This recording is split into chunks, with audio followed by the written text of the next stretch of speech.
最近的中國真的有點忙，2026年才過1個月，各國領導人就排着隊敲中國的門。前有韓國總統李在明、加拿大總理卡尼，這幾天芬蘭總理也帶着20多家企業高管在中國訪問，而德國、英國、阿根廷也緊隨其後，連特朗普都官宣4月要來蹭熱度，這哪是外交訪問，分明是全球大型求合作現場。大家好，歡迎來到星球熱點，國家大事從不缺席，輿論場中抽絲剝繭，聚焦獨家中國資訊。點讚、訂閱加小鈴鐺，帶你用不一樣的視角讀懂中國故事。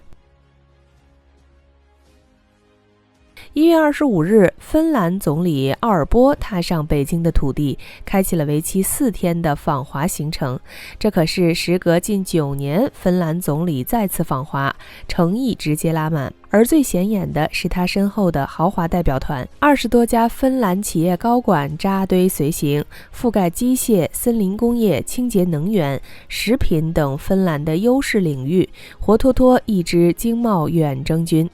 用網友的話說，這哪裡是總理訪華，分明是帶着整個芬蘭的支柱產業來談合作，生怕慢一步就被搶了先機。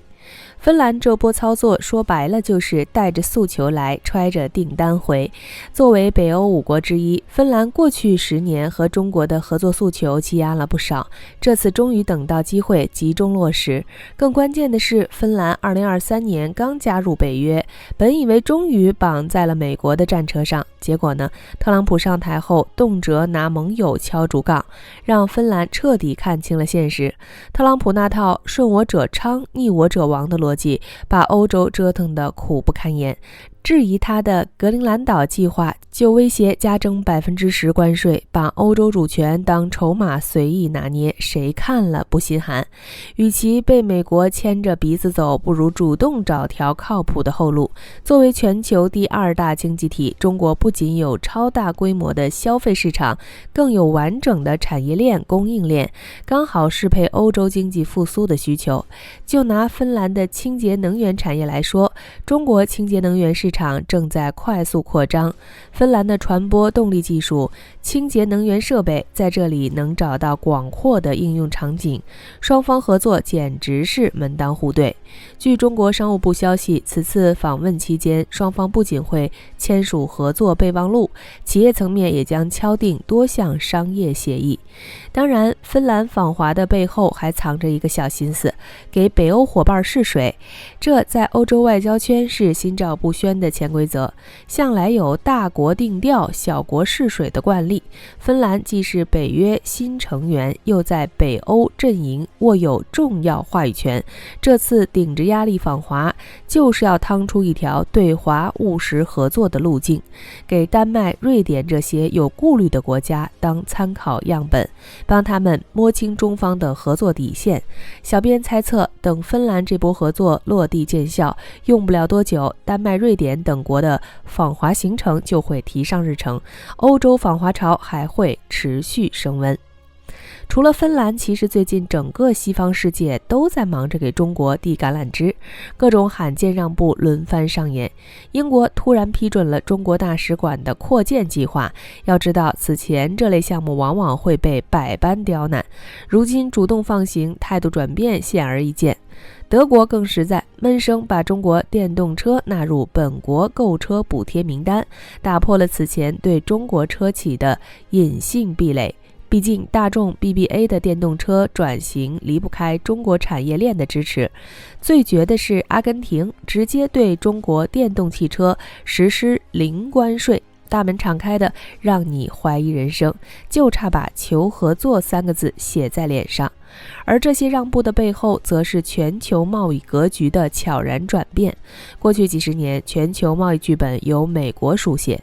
美國輸出高端工業品，全世界用資源換美元。但現在劇本被徹底改寫，中國從世界工廠升級為全能供貨商，芯片出口額去年突破1萬億人民幣，汽車出海超700萬輛。光伏、鋰電池、無人機等產品全面開花，幾乎能提供一整套現代社會的工業全家桶。所以現在的西方各國都在面臨着一個靈魂拷問：想搞經濟謀發展，是選美國的霸權捆綁式合作，還是選中國的互利互贏式合作？答案不言而喻。歐洲國家的集體轉向本質是戰略自主意識的覺醒，更是被特朗普逼出來的理性選擇。他們不是要和美國徹底決裂，而是不想再任由美國擺布主權、收割利益，通過訪華拓展合作空間，既能為經濟復甦注入動力，又能積累和美國博弈的籌碼，在複雜局勢中找到更有利的位置。從芬蘭帶團訪華到各國紛紛讓步示好，這場西方元首集體東行的大戲，正是百年變局最生動的注腳。這邊歐洲各國忙着和中國談合作，那邊特朗普卻急眼了，直接拿加拿大開刀。當地時間1月24日，特朗普在真相社交平台上發文放狠話，威脅加拿大若落實與中國的貿易協議，就對所有加拿大輸美商品加徵100%關稅，還危言聳聽地說中國會徹底吞噬加拿大，將其生吞活剝。更離譜的是，他居然以州長稱呼加拿大總理卡尼，把主權國家當成美國的一個州，霸道程度刷新認知。特朗普這波怒火根源還是加拿大和中國的合作升溫。本月早些時候，加拿大總理卡尼訪問中國，1月16日雙方簽署了中國加拿大經貿合作路線圖，推動兩國關係進一步回暖。起初特朗普還表達了支持，說只要能和中國談成就該去做。但達沃斯論壇成了轉折點，卡尼在論壇上公開表態，呼籲中等國家聯手行動，避免淪為美國霸權的受害者，還直言基於規則的全球秩序已終結。這番話雖然沒點美國名字，卻句句戳中特朗普的痛處。特朗普立馬在達沃斯演講中回擊，稱加拿大靠美國才能生存，結果被卡尼硬剛回去。加拿大並非仰賴美國而生存，我們之所以繁榮，只因我們是加拿大人。一來二去的交鋒讓特朗普徹底翻了臉，不僅撤銷了邀請加拿大參與和平委員會的決定，還祭出了關稅大棒。路透社分析指出，若特朗普兌現威脅加徵100%關稅，將給加拿大金屬製造、汽車、機械等產業帶來致命打擊。畢竟美國是加拿大的主要貿易夥伴。讓人意外的是，面對特朗普的強硬威脅，加拿大政府表現得相當淡定。卡尼當天晚些時候在社媒發布了一段近1分鐘的視頻，沒有直接回應特朗普，而是呼籲民眾購買國貨，用這種溫和卻堅定的方式表明態度。面對外部經濟威脅，我們無法左右其他國家的行動，但可以做自己最好的消費者。這種不接招但硬氣的回應，既避免了和美國直接衝突，又守住了本國的立场。難怪不少網友調侃，卡尼這波是軟態度硬骨頭，精準拿捏了分寸。加拿大各省政界人士也紛紛站出來聲援卡尼，態度一致的讓人意外。比如曼尼托巴省省長瓦布基紐直言，加拿大絕不會被任何勢力掌控，既不會被中國掌控，也不會被特朗普掌控。一句話把兩邊的底線都畫得清清楚楚。不列顛哥倫比亞省省長戴維伊比直接發文力挺，馬克，你的方向是對的，我們始終支持你。負責美加貿易事務的部長多米尼克·勒布朗則澄清，加拿大並非尋求與中國達成自貿協議，此次訪華旨在解決關稅問題，既解釋了合作性質，又間接反駁了特朗普的不實言論。對此，中國也給出了理性回應。中國駐加拿大大使館向路透社表示，願與加方一道，落實兩國領導人達成的重要共識，推動雙邊合作穩步發展。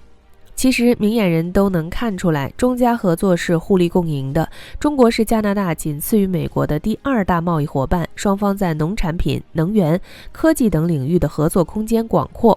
卡尼訪華就是為了破解貿易壁壘，為企業創造更穩定的發展環境，根本不存在所謂中國掌控加拿大的說法。特朗普之所以如此激動，本質是怕失去對盟友的控制，更怕中国和歐洲、美洲國家的合作撼動美國的地位。小編覺得特朗普的威脅更像是色厲內荏的表演，畢竟他向來喜歡放狠話，最後要麼放棄，要麼置之不理。去年10月，他就曾威脅加拿大加徵10%關稅，結果不了了之。而且眼下美國中期選舉臨近，特朗普迫切需要一場外交秀來穩固基本盤，拿加拿大和中國說事兒，既能轉移國內矛盾，又能塑造自己強硬護美的形象，算盤打得叮當響。